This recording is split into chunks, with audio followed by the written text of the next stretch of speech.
बिस्मिल्लाहिर्रहमानिर्रहीम। Today's topic of discussion is important clinicals of CVS. इनके revision करनी है।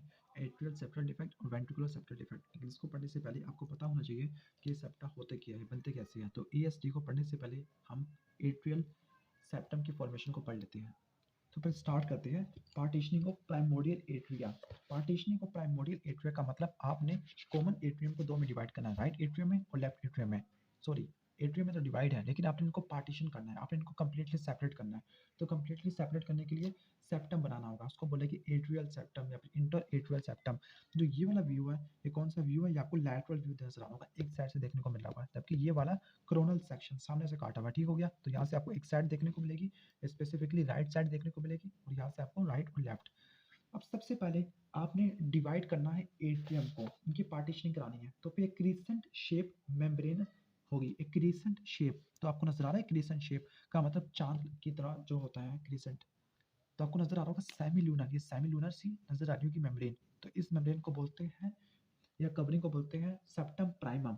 ये यानी एक मेम्ब्रेन निकलती है जो रूफ ऑफ कॉमन एट्रियम के मिड लाइन से, यानी मिड लाइन ऑफ एट्रियम से निकलती है क्रिसेंट शेप मेम्ब्रेन। वो जाती है किसके पास, एट्रियो वेंट्रिकुलर एंडोकार्डियल क्वेश्चन के पास, यानी डोर्सल एंडोकार्डियल क्वेश्चन या फिर endocardial question of atrio ventricular किनार या फिर एवी एंडोकार्डियल क्वेश्चन। मतलब रूफ ऑफ प्राइमोडियल एट्रियम से निकलता है एक सेप्टम, जिसको बोलते हैं सेप्टम प्राइमम। और सेप्टम प्राइमम क्रिसेंट शेप होता है। क्रिसेंट शेप का मतलब ये सेमिलुनर शेप होगा। रूफ से निकलने के बाद उसने आना है एवी एंडोकार्डियल क्वेश्चन के पास, स्पेसिफिकली यहाँ पे डोर्सल एंडोकार्डियल क्वेश्चन, आगे होगा वेंट्रल वाला।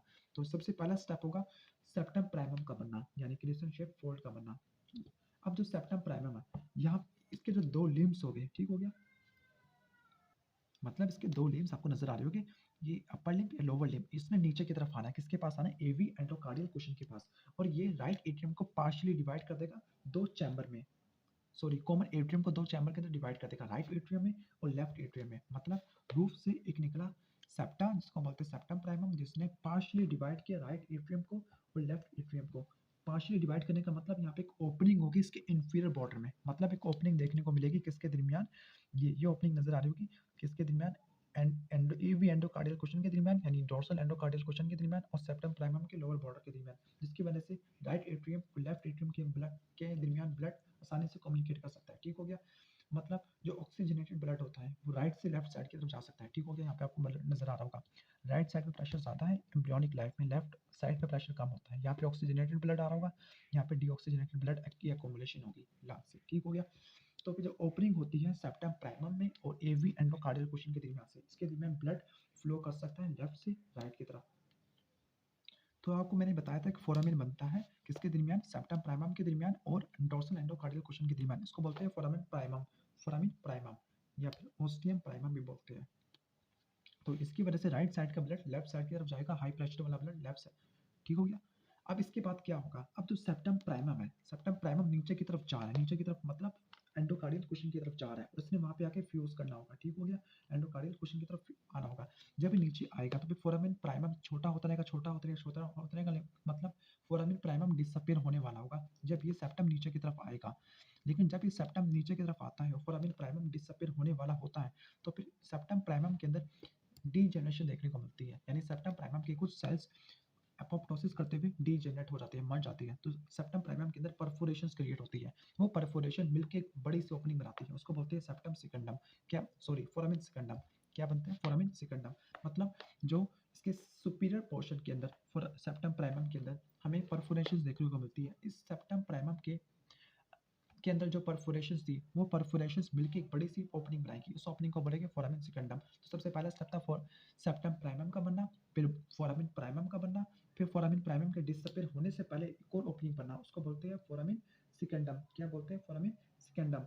मतलब इसके जो फ्री एज होता है, ठीक हो गया, जिसका फ्री एज होगा, इसका फ्री एज था वो कहाँ पे चला गया, एंडोकार्डियल क्वेश्चन से फ्यूज कर जाएगा। ठीक हो गया। तो आपको नजर आ रहा होगा फ्यूज्ड एंडोकार्डियल क्वेश्चन फ्यूज कर गया, और एक ही ओपनिंग देखने को मिलती है जो राइट को लेफ्ट साइड को जोड़ती है, उसको बोलते हैं फोरामिन सिकंडम। सेप्टम प्राइमम बना, फिर फोरामिन प्राइमम बना, फोरामिन सिकंडम बना, फोरामिन प्राइमम खत्म हो गया, यानी सेप्टम प्राइमम फ्यूज करके किसके साथ, एवी एंडोकार्डियल क्वेश्चन। अब जो फोरामिन सिकंडम है वो राइट साइड का ब्लड शंट कर रहा है लेफ्ट साइड की तरफ।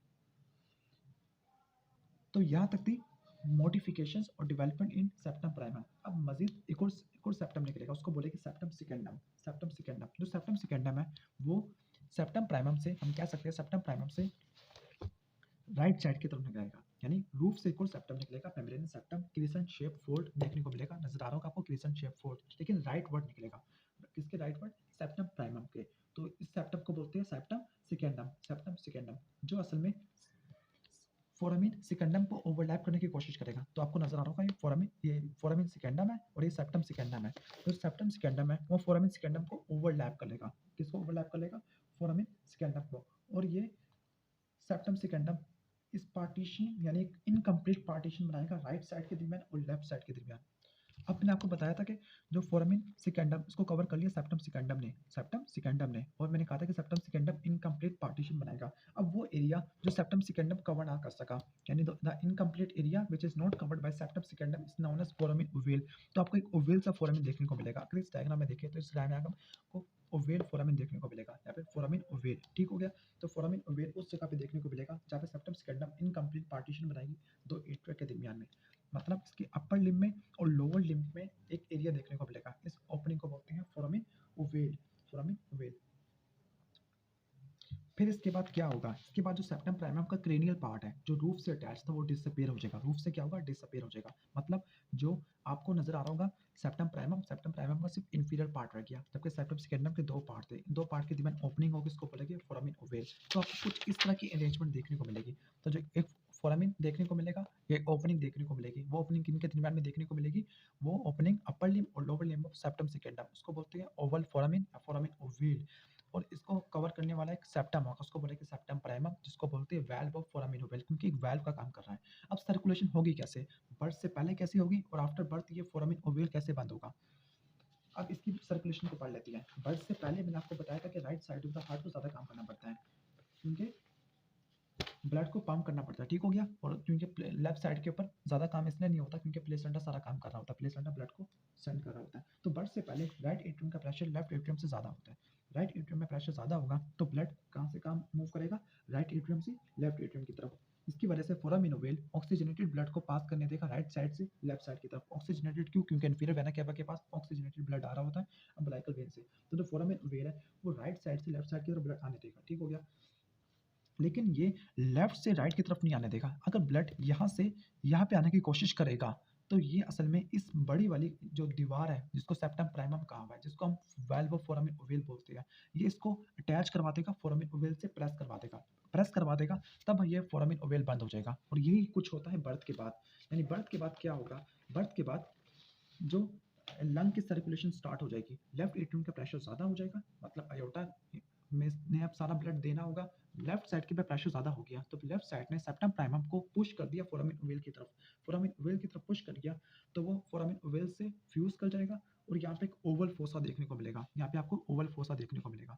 यानी जो ओवल फोसा किसकी वजह से बन रहा है? असल में ओवल फोसा सेप्टम प्राइमम की वजह से बन रहा है, जबकि इसकी जो बॉर्डर है वो सेप्टम सेकेंडम के इंफीरियर पार्ट से बन रही है, इंफीरियर पार्ट से बन रही है, जिसको बोलते हैं फोसा ओवैलिस लिम्बस। तो ये था basic overview atrial septal defect का। अब मैं जल्दी से बता दूं, सबसे पहले सेप्टम प्राइमम बना, फोरामिन प्राइमम बना, फोरामिन सेकेंडम बना, सेप्टम सेकेंडम बना, फिर सेप्टम सेकेंडम ने फोरामिन ओवेल बनाया इसके दो लिम्ब्स के दरमियान, फिर इसका क्रेनियल पोर्शन सेप्टम प्राइमम का डीजनरेट कर गया, फिर सेप्टम प्राइमम का लोअर लिम्ब था उसने बना दिया असल में वैल्व ऑफ फोरामिन ओवेल। अब हम क्लिनिकल्स को पढ़ लेते हैं एट्रियल सेप्टल डिफेक्ट के। वो इंशाल्लाह क्लिनिकल्स हम नेक्स्ट वीडियो में कवर कर लेंगे। Thanks for watching this video. Allah हाफिज़।